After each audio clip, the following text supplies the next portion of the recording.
Hello प्यारे साथियों, Vimlesh coaching classes में आप सभी लोगों का स्वागत है।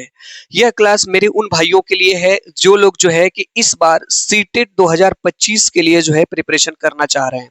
यानी कि सीटेट एग्जाम 2025 पेपर फर्स्ट और पेपर सेकंड के लिए प्रिपरेशन कर रहे हैं, तैयारी कर रहे हैं। उन लोगों के लिए क्लास है मेरे भाई है। अगर मेरे भाई आप सीटेट के लिए जो है बहुत पहले से तैयारी कर रहे हैं, जैसे आपने 2-3 बार परीक्षा दे दी है और एग्जाम आप क्लियर नहीं कर पा रहे हैं, मींस सीटेट का जो एग्जाम है वो आप पास नहीं कर पा रहे हैं, क्रैक नहीं कर पा रहे हैं। और जो मेरे भाई इस बार सीटेट 2025 का एग्जाम पहली बार देने जा रहे हैं, फर्स्ट हैं, फ्रेशर हैं, एकदम नए हैं, उनके लिए भी मेरे भाई यह क्लास है।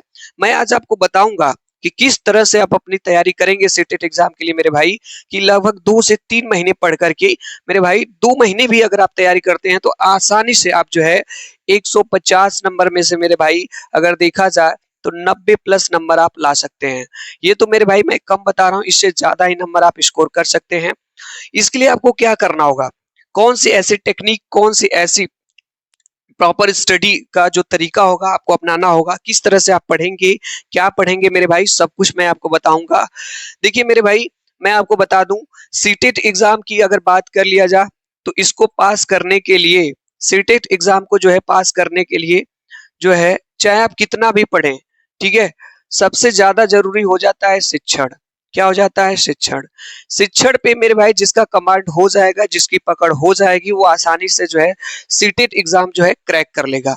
मेरे भाई आप कितनी भी अच्छी तैयारी क्यों ना करें, बहुत अच्छे तरीके से आप पढ़ रहे होंगे, तैयारी कर रहे होंगे, लेकिन जब तक आपका शिक्षण पे पकड़ नहीं रहेगी मेरे भाई, आप जो है एग्जाम क्वालिफाई नहीं कर सकते। तो ये सब चीजों पे मैं बात नहीं करूंगा मेरे भाई, मैं आपको बताऊंगा कि कैसे आप जो है किस तरह से पढ़ेंगे, क्या पढ़ेंगे और आसानी से सीटेट एग्जाम क्रैक कर लेंगे। मैंने कैसे सीटेट एग्जाम क्रैक किया था मेरे भाई, 1 से 2 महीने पढ़ करके। मेरा जो पेपर 2 था मेरे भाई, मैं पेपर 2 को लगभग दूसरी से तीसरी बार में क्वालिफाई किया। पेपर फर्स्ट तो हर बार क्वालिफाई कर लेता था, लेकिन जो पेपर सेकंड है, जो 6 to 8 वाला था, उसको मैं क्रैक नहीं कर पा रहा था। तो मैं आपको बताऊंगा मेरे भाई मैंने ऐसा क्या किया, किस तरह से पढ़ा कि पेपर सेकंड जो है इसको भी मैंने क्रैक कर लिया। बहुत से मेरे भाई जो है पेपर फर्स्ट क्लियर कर लिए होंगे, लेकिन पेपर सेकंड नहीं हो पा रहा होगा, तो उसके लिए भी मैं मेरे भाई मैं आपको बताऊंगा, ठीक है। तो सबसे पहले मेरे भाई समझते हैं हम लोग क्या करना है। सबसे पहला काम मेरे भाई होना चाहिए आपका कि 2011 से लेकर के 2025 तक, ठीक है, 2011 से लेकर के, ध्यान से सुनिएगा, 2025 तक जितने भी प्रीवियस ईयर क्वेश्चन पेपर हैं मेरे भाई, जितनी भी सीटेट की परीक्षाएं हुई हैं, सभी पेपर्स को आपको सॉल्व करना होगा। अगर मेरे भाई अगर इसको आप 2 टाइम्स कर लिए, कम से कम कितनी बार, 2 बार कर लिए मेरे भाई, डेफिनेटली आप इस बार का सीटेट 2025 का एग्जाम आप ही क्लियर करके आएंगे, ठीक है। मैं दावे के साथ कह सकता हूं मेरे भाई, आप डेफिनेटली क्लियर कर लेंगे, आसानी से पास कर लेंगे।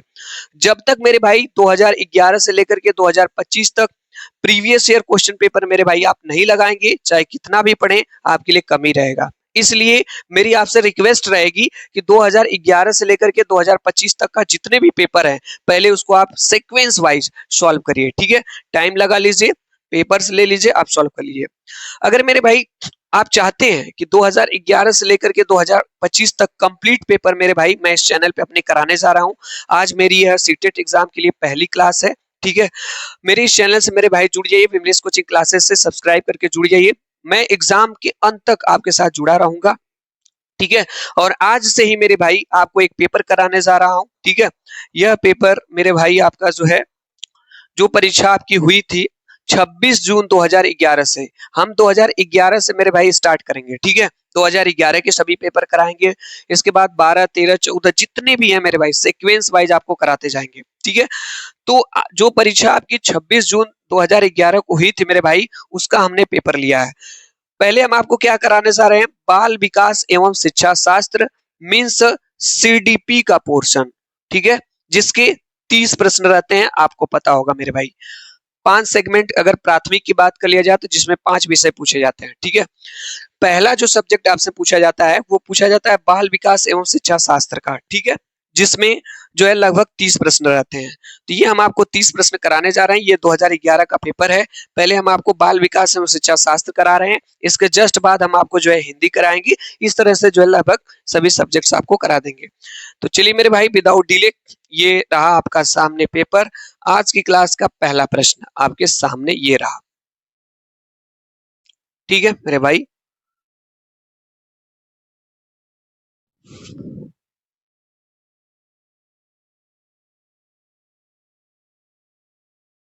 ये रहा मेरे भाई फर्स्ट नंबर का प्रश्न आज की क्लास का, और ये पूछा गया। तो मेरे भाई मैं आपको बता दूं आपको करना क्या होगा।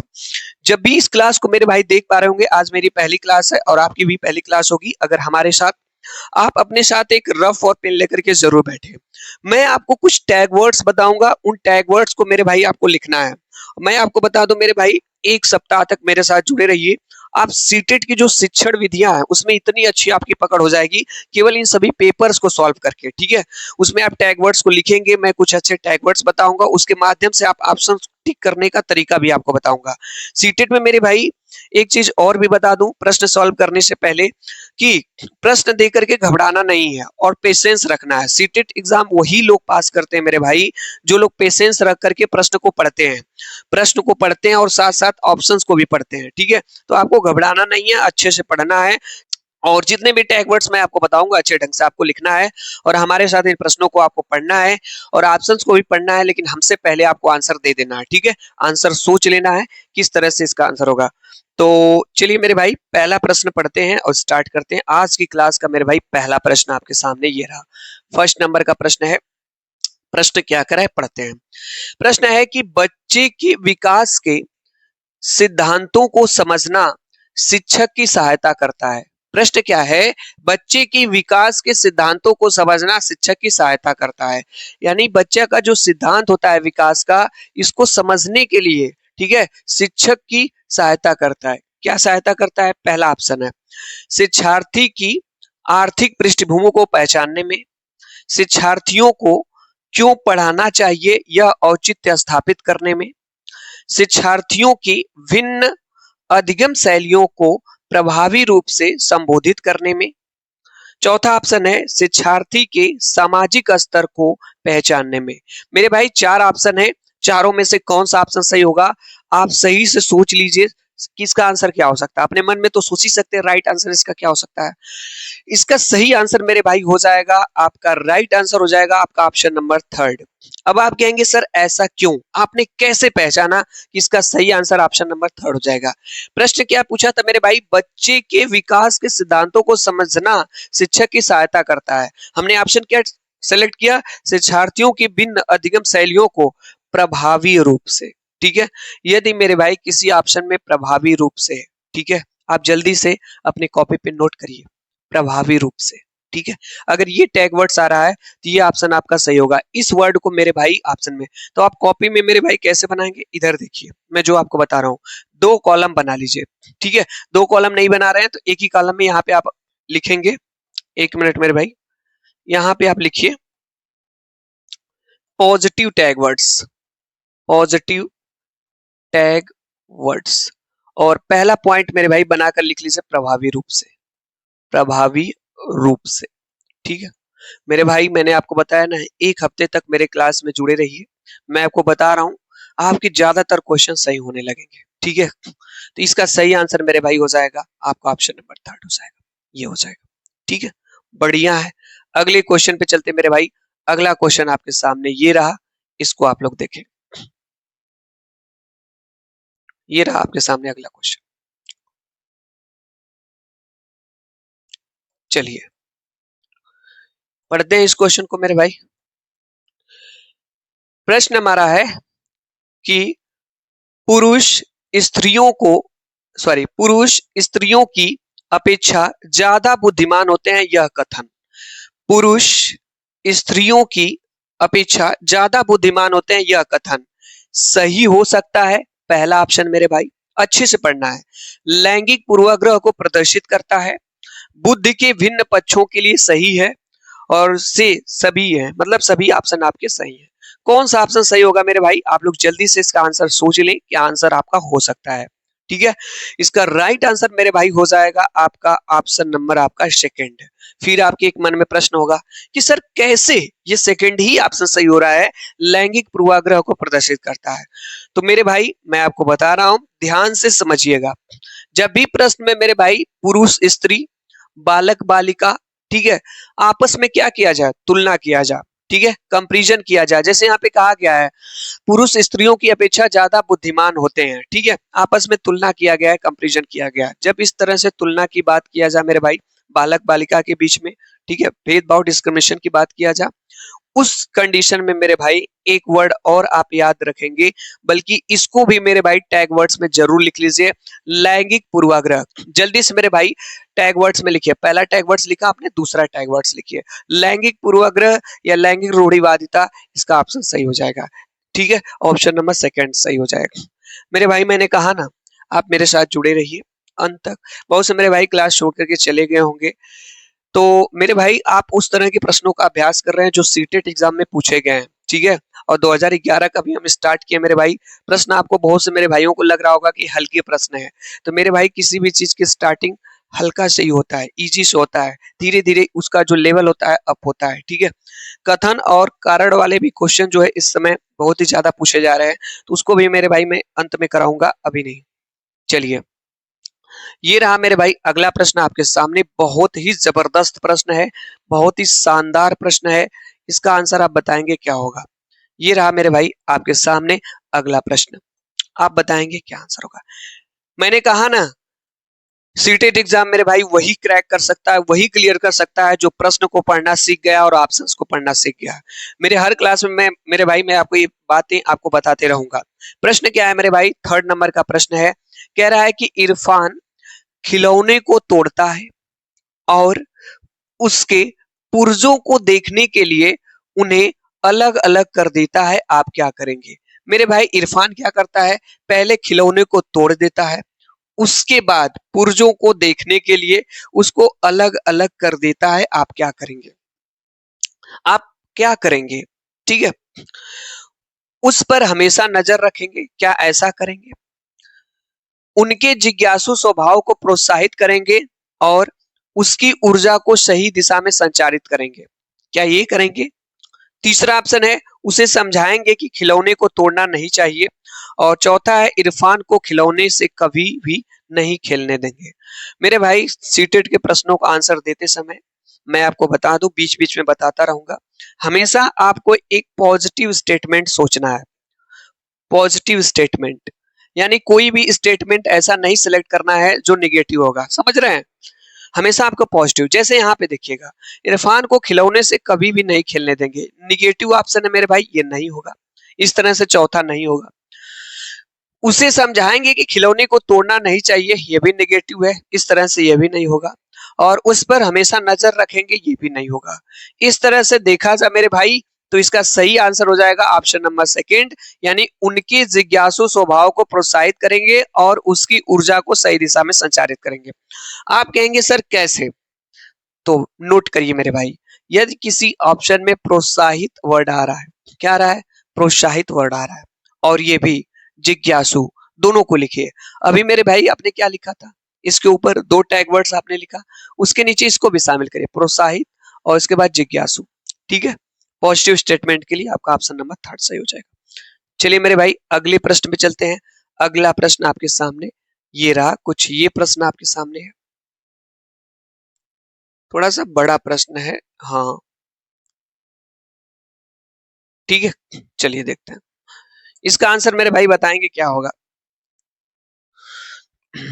प्रश्न को हम लोग पढ़ते हैं। चौथा प्रश्न है कि क्रिस्टीना अपनी कक्षा को क्षेत्र भ्रमण पर ले जाती है।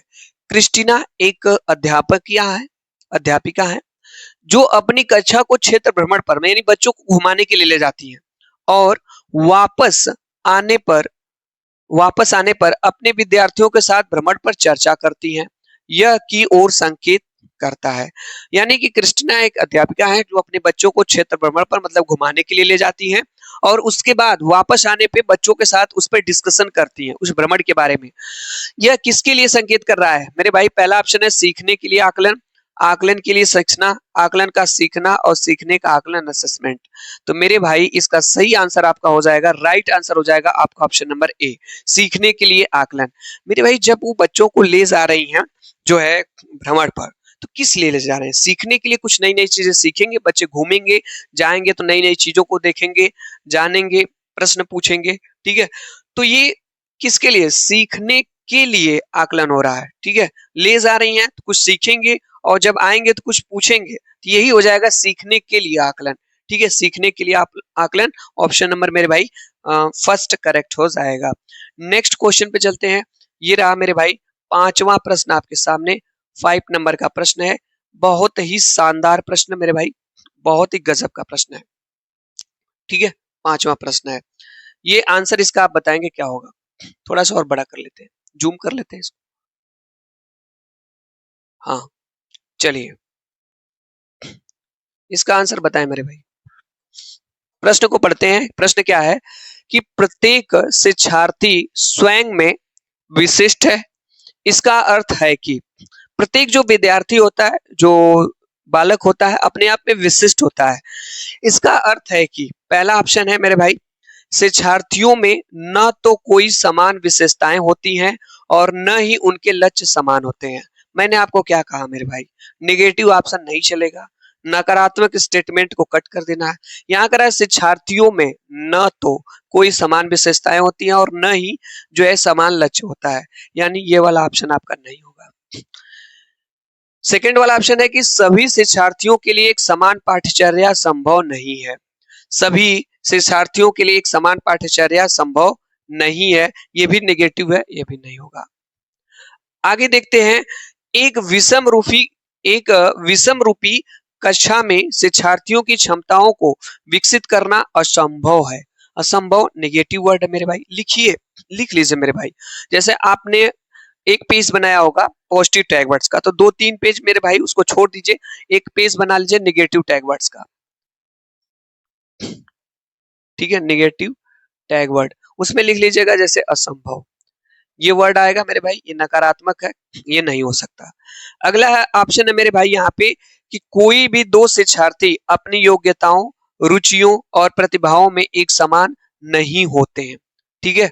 कोई भी दो शिक्षार्थी अपनी योग्यताओं, रुचियों और प्रतिभाओं में एक समान नहीं होते हैं, यही वाला ऑप्शन आपका सही हो जाएगा। आप कहेंगे सर कैसे? आप कहेंगे सर यहाँ तो नहीं दिया है। तो मेरे भाई नहीं से नहीं मतलब है, स्टेटमेंट को थोड़ा सा पढ़िए।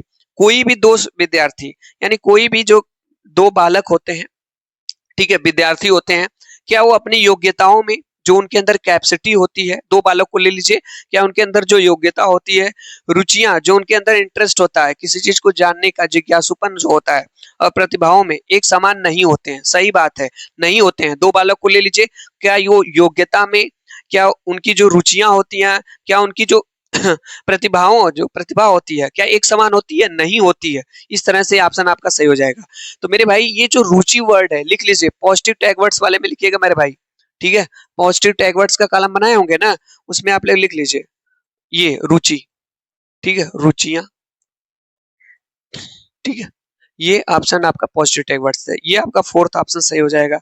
आगे चलते मेरे भाई अगले प्रश्न पे। ये रहा आपके सामने 6वें नंबर का प्रश्न है, यहाँ पे रहा ये, ठीक है। बहुत ही शानदार प्रश्न है मेरे भाई, और देखते हैं कितने प्रश्न आप सही करते हैं आज की क्लास से। बहुत से मेरे भाई क्लास छोड़ करके चले गए होंगे सीटेट एग्जाम के लिए, जो लोग तैयारी करते हैं मेरे भाई आप जा सकते हैं, ठीक है, क्योंकि आप उस तरह के प्रश्नों को सॉल्व ही नहीं करना चाहते हैं जो आपके लिए बहुत ही ज्यादा यूजफुल है। और मैं आपको बता दूं मेरे भाई, अगर आप क्लास के अंत तक जुड़े रहे और जो भी मैं आपको प्रोवाइड करा रहा हूँ 2011 से लेकर के 2025 तक के पेपर को कराऊंगा मेरे भाई, अगर आपने इतना कंप्लीट कर लिया, डेफिनेटली श्योरली मेरे भाई आप इस बार का एग्जाम आराम से क्रैक करेंगे, ठीक है। चलिए, सृजनात्मक प्रश्न क्या है मेरे भाई, देखता हूं। कह रहा है कि सृजनात्मक उत्तरों के लिए आवश्यक है। सृजनात्मक उत्तर, इसके बारे में अभी मैं बताऊंगा मेरे भाई, ध्यान से समझिएगा। पहला ऑप्शन है, पहले ऑप्शंस को देख लेते हैं। विषय वस्तु आधारित प्रश्न को सृजनात्मक उत्तर, मुक्त उत्तर वाले प्रश्न, एक अत्यंत अनुशासित कक्षा, और प्रत्यक्ष शिक्षण एवं प्रत्यक्ष प्रश्न होता है। सृजनात्मक उत्तरों के लिए आवश्यक है मेरे भाई, जैसे कोई बालक है, ठीक है, क्लास में पढ़ रहा है, आप उससे कुछ प्रश्न पूछिए और उस प्रश्न का मेरे भाई वो उत्तर देगा आपको, कुछ ना कुछ तो उत्तर देगा, नहीं भी उत्तर दे सकता है। तो जो आपने प्रश्न पूछा और आपने प्रश्न तो पूछ लिया, लेकिन जो उत्तर दिया उस बालक ने कौन सा उत्तर दिया, सृजनात्मक उत्तर दिया, ठीक है। तो आपके जो प्रश्न है क्या होने चाहिए, मुक्त उत्तर वाले होने चाहिए, यानी कि ऑप्शन नंबर आपका यहाँ पे मेरे भाई फर्स्ट सेकंड हो जाएगा, मुक्त उत्तर वाले प्रश्न। मुक्त उत्तर वाले प्रश्न क्या होता है मेरे भाई, मुक्त उत्तर वाले प्रश्नों को ही यहाँ पे कहा जाएगा सृजनात्मकता वाले प्रश्न, वाले प्रश्न, ठीक है। मुक्त उत्तर वाले प्रश्न क्या है मेरे भाई, जैसे बच्चा रट करके किसी क्वेश्चन का आंसर ना दे, किसी प्रश्न का उत्तर रट करके ना दे, वो जो है मुक्त उत्तर वाले कहते हैं। बच्चा अपनी समझ के हिसाब से, ठीक है, जो उसके अंदर समझ है, जो उसके अंदर योग्यता है, अपनी कैपेसिटी के अनुसार, अपनी बुद्धि के अनुसार अगर वो उत्तर दे रहा है तो उस उत्तर को कहा जाता है मुक्त उत्तर वाले प्रश्न। अगर बच्चा किसी चीज को रट करके उत्तर दे रहा है, रट रहा है, रटा हुआ है, और आपने प्रश्न पूछा और रट करके उत्तर बता दिया, तो मुक्त उत्तर वाला नहीं हुआ मेरे भाई, ठीक है। मुक्त उत्तर वाला ये ऐसा हुआ जो प्रश्न को बच्चा समझ करके अपनी बुद्धि के अनुसार जो है, अपने विवेक के अनुसार उत्तर दे रहा है, तो उसको मुक्त उत्तर वाला प्रश्न या उसको सृजनात्मक वाला प्रश्न कहा जाता है। यानी कि सृजनात्मक उत्तरों के लिए आवश्यक है, इसका सही आंसर मेरे भाई ऑप्शन नंबर सेकंड होगा। शायद आपको समझ में आ गया होगा मेरे भाई, ठीक है। नेक्स्ट क्वेश्चन पे चलते हैं, अगला प्रश्न। अगला प्रश्न मेरे भाई यहाँ पे आपके सामने ये रहा, और ये रहा, देखिए मेरे भाई अगला प्रश्न। देखिए जितने भी प्रश्न मेरे भाई स्क्रीन पे आप देख रहे हैं, सभी प्रश्नों को हमारे साथ पढ़िए, ऑप्शंस को भी पढ़िए, लेकिन अपने से हमसे पहले ऑप्शन सोचने का प्रयास किया करिए कि इसका ऑप्शन क्या होगा। चलिए, बहुत ही गजब का प्रश्न है, शानदार प्रश्न मेरे भाई, और गजब के प्रश्न हमने लिए हैं आज की क्लास में। प्रश्न है कि शिक्षार्थियों को घबराना नहीं है, मैंने कहा ना मेरे भाई, घबराइए मत। अगर आप परेशान होंगे, घबराएंगे, सोचेंगे जल्दबाजी में मेरे भाई, तो सीटेट एग्जाम भूल जाइए, ठीक है। सीटेट एग्जाम के लिए धीरे धीरे मैं आपको बताया ना, अगर हमारे क्लास में जुड़े रहे मेरे भाई ना, तो आपको समझ में आ जाएगा कि पेशेंस नाम की क्या चीज होती है, और एग्जाम वही क्रैक करता है, मैं कितनी बार आपको बताऊं, जिसके अंदर पेशेंस होगा। ये सभी एग्जामों से डिफरेंट है मेरे भाई, अलग है सीटेट का एग्जाम, ठीक है। चलिए, यहाँ पे कहा गया है कि शिक्षार्थियों को खाली स्थान के लिए प्रोत्साहित नहीं करना चाहिए। जब भी मेरे भाई प्रश्न को पढ़िए, ध्यान से पढ़िए, यहाँ पे देखिए नहीं है, नहीं वाले प्रश्न आप जल्दीबाजी में पढ़ते हैं और गलत भी कर देते हैं, तो नहीं वाले प्रश्न को अच्छे से पढ़ना है। कह रहे हैं शिक्षार्थियों को खाली स्थान के लिए प्रोत्साहित नहीं करना चाहिए। प्रश्न पूछा गया है नेगेटिव, ध्यान से सुनिएगा, अगर प्रश्न पूछा गया है नेगेटिव, तो इसका ऑप्शन भी आपका नेगेटिव ही होगा, नकारात्मक ही होगा, ठीक है। जैसे यहाँ पे कहा, पहला ऑप्शन है कि समूह कार्य में दूसरे शिक्षार्थियों के साथ सक्रिय रूप से अंतःक्रिया करने से, ठीक है, ये मेरे भाई पॉजिटिव ऑप्शन है। समूह कार्य में दूसरे शिक्षार्थियों के साथ सक्रिय रूप से अंतःक्रिया करने में। दूसरे ऑप्शन को पढ़ते हैं, अधिक से अधिक पाठ्य सहगामी क्रियाओं में हिस्सा लेने से। दूसरा है, शिक्षक जो पूछ सकते हैं उन सभी प्रश्नों के उत्तर याद करने से। और क्लास के मतलब कक्षा के अंदर और बाहर अधिक से अधिक प्रश्न पूछने पे। प्रश्न क्या था मेरे भाई, ध्यान से समझिए। प्रश्न है कि शिक्षार्थियों को खाली स्थान के लिए प्रोत्साहित नहीं करना चाहिए, प्रोत्साहित नहीं करना चाहिए। पहला ऑप्शन है समूह कार्य में दूसरे शिक्षार्थियों के साथ सक्रिय रूप से अंतःक्रिया करने में, इसे ये मेरे भाई प्रोत्साहित करना चाहिए। इसका सही आंसर देखा जाए मेरे भाई, तो ऑप्शन नंबर आपका थर्ड है। आप कहेंगे सर ये कैसे, देखिए मैंने कहा प्रश्न क्या पूछा गया है, नेगेटिव, नकारात्मक। आप कहेंगे सर प्रोत्साहित तो दिया है, बहुत से मेरे भाई कहेंगे अरे मेरे भाई प्रोत्साहित पॉजिटिव टैग वर्ड्स होता है, लेकिन उसको नेगेटिव बना दिया, देखिए नहीं लगा करके, प्रोत्साहित नहीं करना चाहिए। अगर ये नहीं रहता तब आपका ये सही है, पॉजिटिव रहता क्वेश्चन। यहाँ पे प्रोत्साहित नहीं करना चाहिए, तो इसका सही आंसर हो जाएगा शिक्षक जो प्रश्न पूछ सकते हैं उन सभी प्रश्नों के उत्तर याद करने पे। याद करना मेरे भाई निगेटिव टैग वर्ड है। जल्दी से मेरे भाई उस पेज पे जाइए जहां पे आपने लिखा है निगेटिव टैग वर्ड्स, उसमें लिखिए याद करना। क्या लिखिए, याद करना। अगर मेरे भाई याद करना किसी ऑप्शन में है, याद करना, ठीक है, तो निगेटिव टैग वर्ड्स होता है, नकारात्मक होता है। यहाँ पे प्रश्न नकारात्मक पूछा है, इसलिए इसका सही आंसर ऑप्शन नंबर थर्ड हो जाएगा, शिक्षक जो पूछ सकते हैं उन सभी प्रश्नों के उत्तर याद करने में, ठीक है, ये हो जाएगा आपका। और एक और मेरे भाई बता रहा हूँ, जैसे आपने पॉजिटिव टैग वर्ड्स बनाया ना, उसमें लिखिएगा ये सक्रिय, सक्रिय कहीं पे आ रहा है सक्रिय रूप से, और इन दोनों को लिख लीजिए, इन दोनों शब्द को लिखिए, सक्रिय रूप से या अंतःक्रिया मेरे भाई लिखते जाइए, मैंने कहा ना ये सब इतना यूजफुल होगा, इतना आपके लिए यूजफुल हो जाएगा, कोई भी प्रश्न आएगा मेरे भाई आप आसानी से करते जाएंगे। ठीक है, ये लिख लीजिए दोनों पॉजिटिव टैग वर्ड्स में और ये निगेटिव में। चलिए आगे चलते मेरे भाई अगले प्रश्न पे।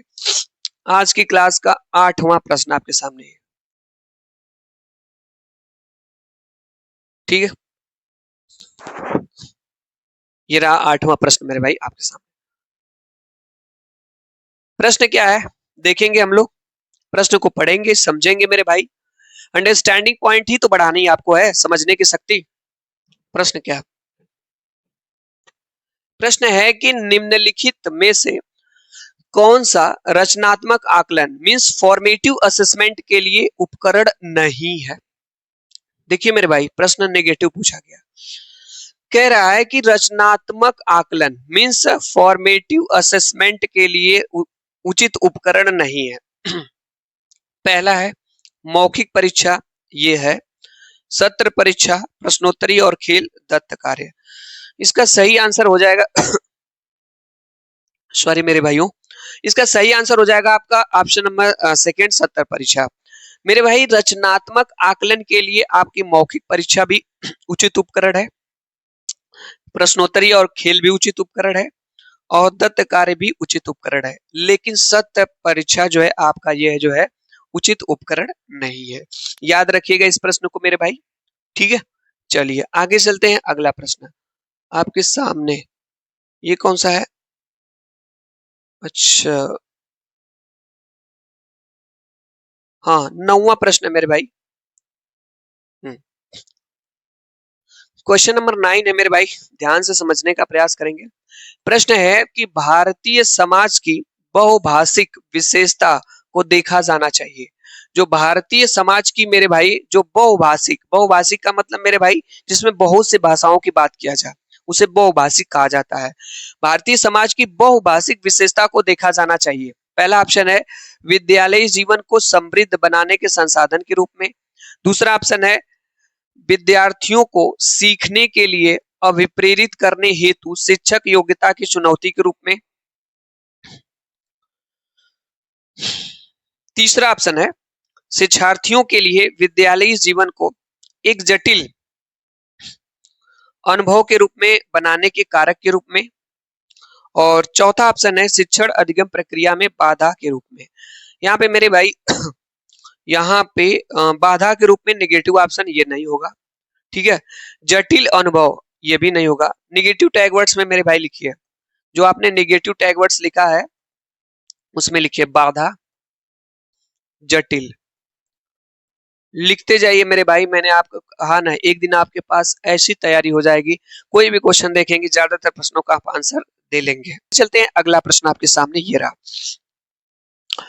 बहुत ही अच्छा प्रश्न है और यहां पे देखेंगे। प्रश्न हमारा है कि विद्यार्थियों के सीखने में जो रिक्तियां रह जाती हैं उनके निदान के बाद खाली स्थान चाहिए होना चाहिए। ठीक है, कह रहा है कि विद्यार्थियों को सीखने में जो रिक्तियां रह जाती है उनके निदान के बाद होना चाहिए। पहला ऑप्शन है सघन अभ्यास कार्य। दूसरा ऑप्शन है सभी पाठकों को व्यवस्थित रूप से दोहराना। शिक्षार्थियों और अभिभावकों को उपलब्धि के विषय में बताना। और चौथा ऑप्शन है समुचित उपचारात्मक कार्य। तो मेरे भाई इसका सही आंसर हो जाएगा ऑप्शन नंबर 4 समुचित उपचारात्मक कार्य। विद्यार्थियों के सीखने में जो रिक्तियां रह जाती हैं उनके निदान के लिए मेरे भाई सबसे ज्यादा जरूरी है उपरचनात्मक कार्य। ठीक है, उपचारात्मक कार्य हो जाएगा। ठीक है, यही वाला ऑप्शन आपका सही हो जाएगा। तो मेरे भाई आगे चलते हैं अगले प्रश्न पे। यहाँ पे 10वें नंबर का प्रश्न था, ये रहा मेरे भाई 11 नंबर का प्रश्न, ये आपके सामने। ठीक है, प्रश्न क्या है मेरे भाई, प्रश्न पूछा गया है यहाँ पे 11 नंबर का कि सबसे अधिक गहन और जटिल समाजीकरण होता है, सबसे अधिक गहन और जटिल समाजीकरण होता है किसमें होता है। ठीक है, किशोरावस्था के दौरान, पूर्व बाल्यावस्था के दौरान, प्रौढ़ावस्था के दौरान और व्यक्ति के पूरे जीवन में। मेरे भाई ये जो जटिल वर्ड है ना ये पॉजिटिव भी है और नेगेटिव भी है, ठीक है, उसको पॉजिटिव में भी लिख सकते हैं।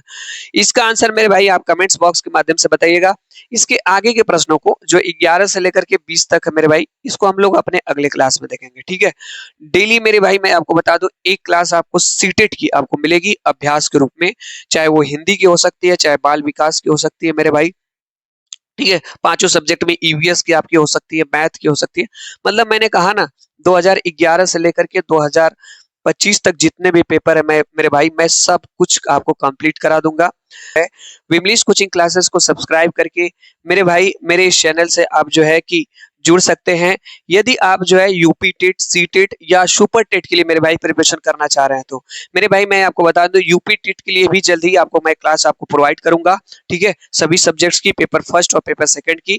यदि आप यूपी टेट और सी टेट की मेरे भाई तैयारी करना चाह रहा है या सुपर टेट के लिए, तो मेरे इस चैनल जो है विमलेश कोचिंग क्लासेस को सब्सक्राइब करके मेरे भाई इस चैनल से आप जुड़ सकते हैं, ठीक है। क्लास देखने के मेरे भाई बहुत बहुत धन्यवाद आप लोगों का।